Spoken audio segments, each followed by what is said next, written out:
Hermès est une marque de luxe française emblématique, connue pour ses produits de haute qualité, sa qualité de fabrication artisanale et son engagement envers la durabilité. La société a une longue histoire qui remonte à 1837. Depuis lors, Hermès est devenue une marque de luxe incontournable et un empire aux milliards d'euros. Bien que la marque soit souvent associée à son célèbre sac Birkin, Hermès est bien plus qu'une simple marque de sac à main de luxe. Aujourd'hui, nous allons t'expliquer comment Hermès est devenue une marque incontournable. Son fondateur, Thierry Hermès, voit le jour en 1801 en Allemagne, mais très jeune, il rejoint la France avec ses parents. Malheureusement, on sait peu de choses sur son enfance. Mais à la mort de ses parents, en 1821, il décide d'aller en Normandie pour devenir apprenti chez un artisan sellier harnacheur. Cela veut dire qu'il travaille le cuir et réalise des pièces telles que des harnais ou des selles pour chevaux. Par la suite, Hermès veut ouvrir son propre magasin et il va alors s'installer à Paris. En 1837, la maison Hermès voit le jour et au départ, elle confectionne uniquement des harnais et des selles. À cette période, la voiture n'est pas encore beaucoup utilisée, contrairement aux chevaux. Travailler dans ce domaine est donc très intéressant, car il y a beaucoup de demandes. Grâce à ses années comme apprenti et son travail acharné, sa boutique devient rapidement connue. Ses produits sont réputés pour leur qualité artisanale et leur design élégant. Cela lui permettra d'être récompensé en 1867 à l'Exposition universelle d'art et d'industrie de Paris. En effet, il y présentera ses créations qui seront largement appréciées. Il remporte alors la médaille de première classe. Cela lui permettra de gagner en popularité en France et à l'étranger, mais aussi de renforcer l'image positive de la marque. Thierry Hermès meurt en 1878 et son fils, Charles-Émile, prend alors le contrôle de l'entreprise. Il décide de faire déménager le magasin au 24 Faubourg Saint-Honoré et innove en proposant de faire fabriquer des harnais et des selles sur mesure. Cette adresse deviendra emblématique pour l'excellence des créations. Il se fera alors connaître dans toute l'Europe et deviendra même fournisseur pour le tsar de Russie, Nicolas II. Mais petit à petit, on remplace les chevaux par la voiture.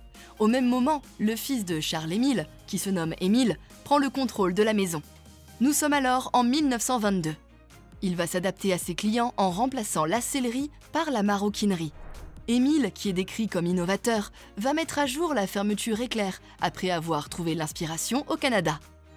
En fait, alors qu'il est en voyage, il est fasciné par le système d'ouverture et de fermeture de la capote d'une voiture militaire et par la suite, il obtient l'exclusivité de ce système. Très vite, il l'a appliqué au bagage de la maison. De plus, il comprend l'importance de diversifier ses produits pour étendre sa clientèle et la fidéliser. La marque propose alors, en plus de la maroquinerie, des blousons de golf, des bijoux, des montres et même des chaussures. Peu de temps après, le premier carré de soie d'une longue série voit le jour. Très vite, il deviendra l'un des éléments les plus importants de la marque, à la fois représentant le luxe et la créativité artistique de la maison. Chaque année, Hermès produit de nouveaux motifs en collaboration avec des artistes et des designers célèbres. Par exemple, en 2018, la maison collabore avec l'artiste japonaise Hiroshi Sugimoto. Une série limitée de carrés en soie inspirés des photographies prises par l'artiste voit le jour. Cette collaboration a été très bien accueillie par les clients de l'entreprise. De plus, cela a permis à Sugimoto de se faire connaître auprès d'un nouveau public. La marque est également connue pour sa technique d'impression de soie à la main, qui est réalisée dans une usine en France. Ces innovations ont permis à Émile Hermès de transformer la maison en marque de luxe incontournable. Il est père de 4 filles et il décide pour lui succéder en 1951 un de ses gendres, Robert Dumas. Avec lui, la marque continue à attirer de nouveaux clients, grâce notamment à des coups de marketing réussis comme le sac Kelly. Il est baptisé en l'honneur de la princesse Grace Kelly, star de cinéma internationale devenue princesse de Monaco. En 1956, elle l'utilise pour cacher sa grossesse naissante lors d'une sortie publique. Depuis lors, il est devenu l'un des sacs à main les plus emblématiques. Ce coup de génie permettra le développement de l'identité visuelle d'Hermès. De plus, Robert Dumas, novateur, propose en 1967 la première collection de prêt-à-porter féminin en collaboration avec la styliste Catherine de Caroli. Jusqu'en 1980, elle dessine les collections de vêtements et accessoires, dont la célèbre ceinture avec le H au milieu. En 1978, c'est le fils de Robert, Jean-Louis Dumas, qui reprend les rênes de l'entreprise. Il permettra à la maison de continuer à se diversifier, mais aussi à s'étendre dans le monde. En 1978, la maison s'ouvre à l'horlogerie, avec un atelier au nom de la montre Hermès. En 1984, la marque fait de nouveau sensation, quand Jean-Louis Dumas décide de dessiner le sac idéal pour Jane Birkin. C'est une actrice et chanteuse britannique qui a été un symbole de l'élégance bohème dans les années 60 et 70. Nommé Birkin, il a été créé car l'actrice avait exprimé son mécontentement à propos d'un sac Hermès qu'elle avait acheté, disant qu'il n'était pas pratique pour une mère avec un enfant. Le sac est rapidement devenu un accessoire de mode très convoité et est désormais considéré comme l'un des produits phares d'Hermès, ainsi qu'un symbole de l'élégance et du luxe à la française. De plus, Jean-Louis Dumas permet à la marque de s'étendre à l'international, en ouvrant des boutiques dans le monde entier, comme en ouvrant des boutiques à New York, à Tokyo ou encore à Séoul.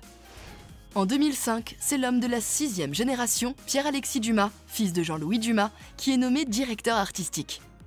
Avec son bras droit, Patrick Thomas, ils poursuivent le déploiement de l'entreprise. Ils développent une organisation stratégique décentralisée et réorganisent la présence de la maison dans le monde par zone géographique. Continuant sur le chemin de ses ancêtres, Pierre-Alexis présente en 2010 sa première collection de haute bijouterie avant de proposer des tissus d'ameublement et papier peint. Plus étonnant, en 2015, une collaboration entre Apple et l'entreprise a lieu et donne naissance à l'Apple Watch Hermès. Elle combine la technologie de pointe d'Apple avec l'expertise en maroquinerie et en horlogerie d'Hermès.